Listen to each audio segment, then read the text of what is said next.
Douglas Allen Bickford. It is the 30th of June 2022. Broadcasting live from my 105-year-old house here in my hometown of Klamath Falls, Oregon at 9 a.m. Pacific Standard Time. Klamath Falls, Oregon is the gateway to Crater Lake National Park, which is one of the 7 wonders of the world. You ought to come check it out sometime. I am on YouTube and Facebook, and good morning to all my Facebook and YouTube friends. It's going to be a beautiful day here in Klamath Falls, Oregon. I'm teaching you how to be positive about yourself, others, and the world around you, okay? And the way to get that is to attain and maintain self-esteem, okay? And it comes out of a book called The Portable Therapist. What self-esteem is, it's how you feel about yourself inside. It's also known as self-confidence, self-worth, self-love, right? We have all been in romantic relationships, okay? You all know that good feeling when you first meet these people, okay? They walk on water. They can do no wrong. Both people feel the same way about each other. You're bragging to all your family and friends. Your soul can be soulmate. You are soulmates. You're going to live together forever, happily ever after. Okay. Well, what self-esteem is that good feeling that you have towards that other person, towards yourself. Dr. Susanna McMahon came 73, lives in Madrid, Texas, with her husband. Wrote this book in the 90s, and published in 1992. Every lesson in it talks about how we've been trained and taught not to have self-esteem, self-love, self-worth, self-confidence. And back then it came from the televisions, the churches, the state governments, the radios, all the printed media, right? Now it's 1,000 times worse with all the social media, okay? They're training us not to love ourselves, right? And she knew it back then. So, as a psychiatrist, people would, she has a degree in psychology, doctorate. She also has a master's in philosophy. So it makes her a psychiatrist. So her career is spent as a psychiatrist, a counselor, a therapist for thousands of people. As a psychiatrist, she knew that we were being trained and taught not to have self-esteem, okay?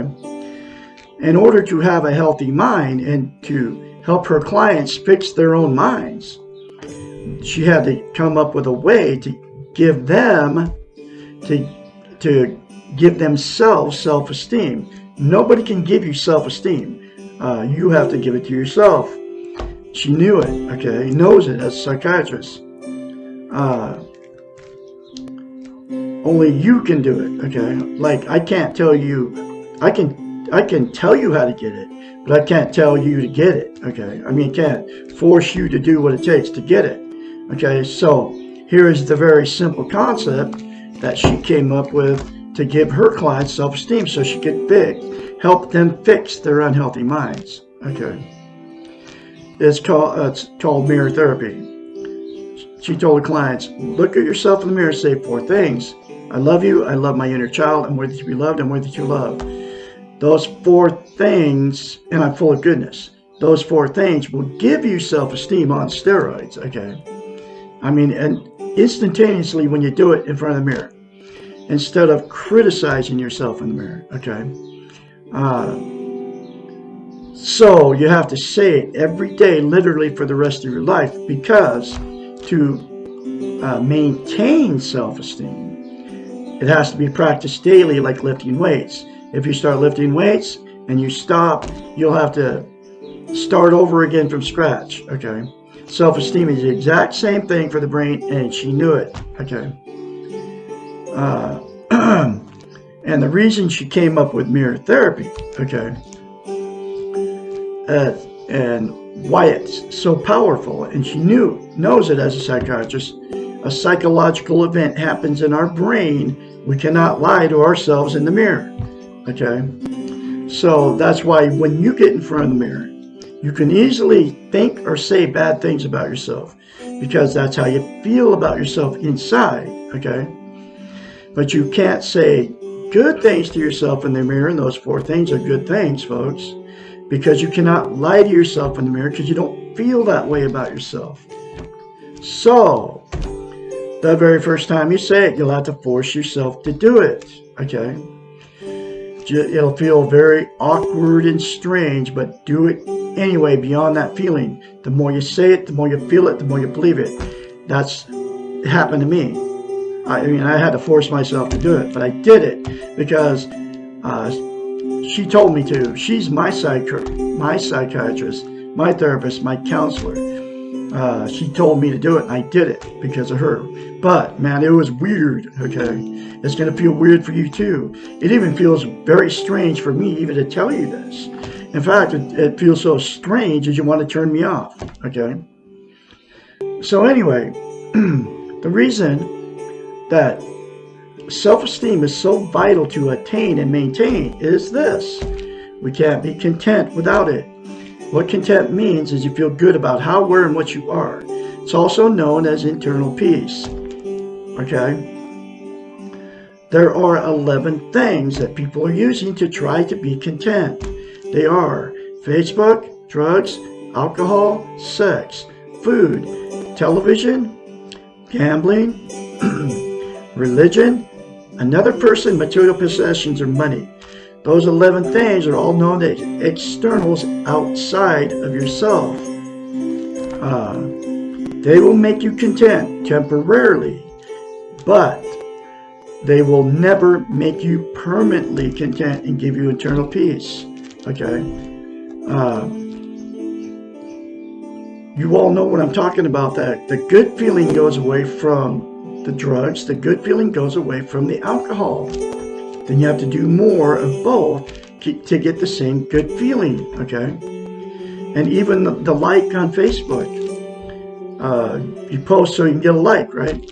So you have to do more posts on Facebook, get more likes. That good feeling is only temporary. And the other 8 things are exactly the same thing. It's always a temporary fix. There's only one thing that'll give you internal peace and make you content permanently, and that's to attain and maintain self-esteem. You will not be happy all the time, but you'll have internal peace. I have it now. I've had it for well over a year, probably like 18 months now, because I faithfully every day I say to myself in the mirror, I love Douglas Allen Bickford. I love my inner child. I'm worthy to be loved. I'm worthy to love. I am full of goodness. Less than 10 seconds, folks, out of your life will change your life if you do it and you keep doing it. Okay? Here's the other reason it's so vital that you get self-esteem. We can't love or be loved without it. So what happens is you'll attract somebody just like you. If you don't have self-esteem, that's what you're going to attract. So then you'll marry them or don't marry them. You just get together, right? Then after the good feeling goes away, then the relationship, this is without self-esteem, then the relationship gets toxic, turns toxic. That's when the fights and the arguments start, the cheating, the drug and alcohol use, the sleeping in separate bedrooms, going to all your family and friends, telling everybody how terrible these people are to you. And then going to bars, picking up strange people to have sex with. And then what happens is, because of the relationship turned toxic, you'll divorce or separate, right? And then the same 2 people will go jump right back in another relationship and the exact same thing will happen. That's why I've been married 4 times, okay? Because every relationship I got into, I went in without self-esteem, and the person I got with had no self-esteem. So we didn't make it, right? The next thing that'll happen is people get in without self-esteem. You'll stay in that relationship forever.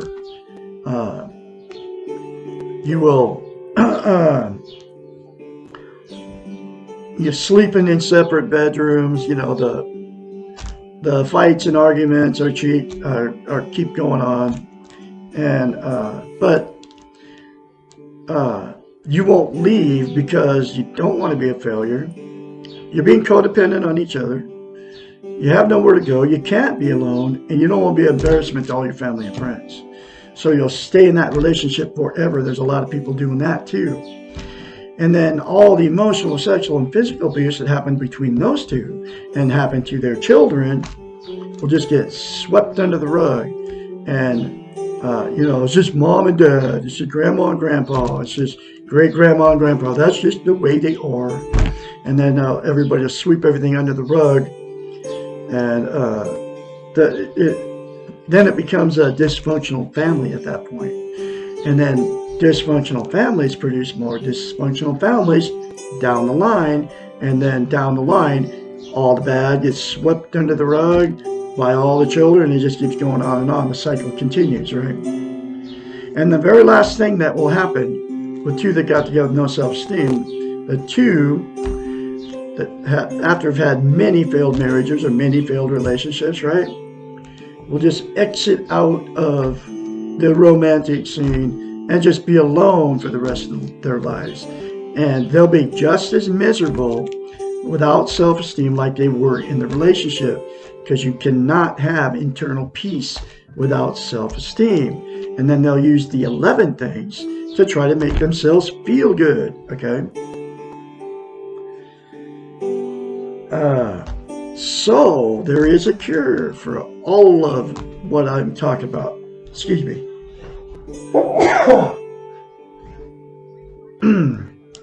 And that is to attain and maintain self-esteem, okay? And you can all attain it, okay? And that's by the 4 things to yourself in the mirror. And daily, all parties involved. And then get this book, very cheap on Amazon. And all parties involved go through the book together to do the many other concepts in this book that will fix your unhealthy relationship. And it will give you the strength. If the other person doesn't want to change, and you want to change, it'll give you the strength to get out of that toxic relationship. Okay? So, I am going through this book one lesson at a time. Here's that next lesson.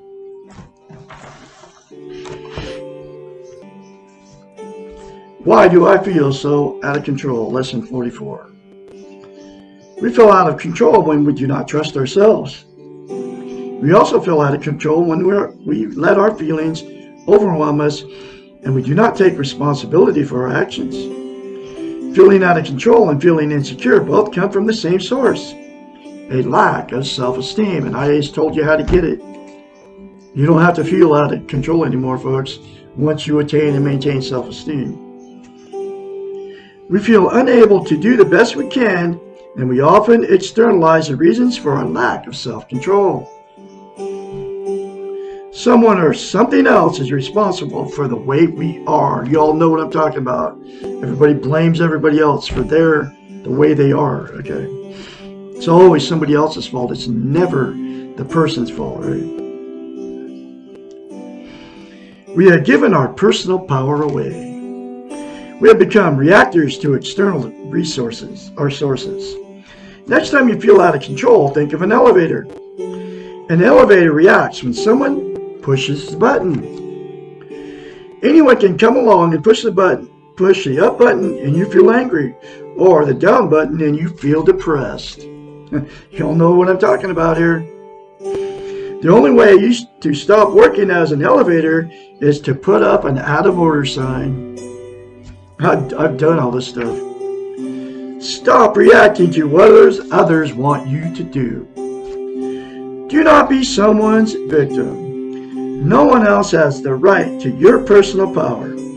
Just as you cannot control anyone else, no one else can control you unless you give them that illusion. You cannot be a good elevator because you cannot take other people where they want to go. You can only take yourself where you need to be, and you control this if you feel, and wait a minute. You can only take yourself when you need to, where you need to be, and you cannot do this if you feel out of control. Stop the blame game. Do not blame others or yourself. Be responsible for feeling out of control.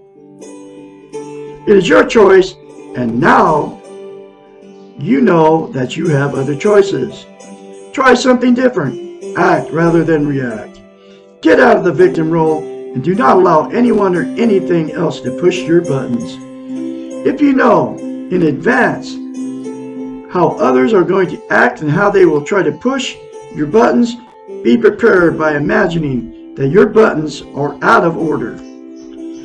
Do something different. Act first before they act. Use your objective eyes to perceive what they're doing and do not internalize their behaviors. What others do is their choice. Ask yourself why they're making that choice. Is it possible that they are as insecure as you and need you to react in order to justify themselves? People who need victims, who need to push buttons in others, are not people who have self-esteem. Self-esteem ones will not take your power even if you try to give it to them. They will not reinforce your reacting behaviors, but will encourage your taking control of yourself. They will never want you in the victim role. They do not need you to be their elevator.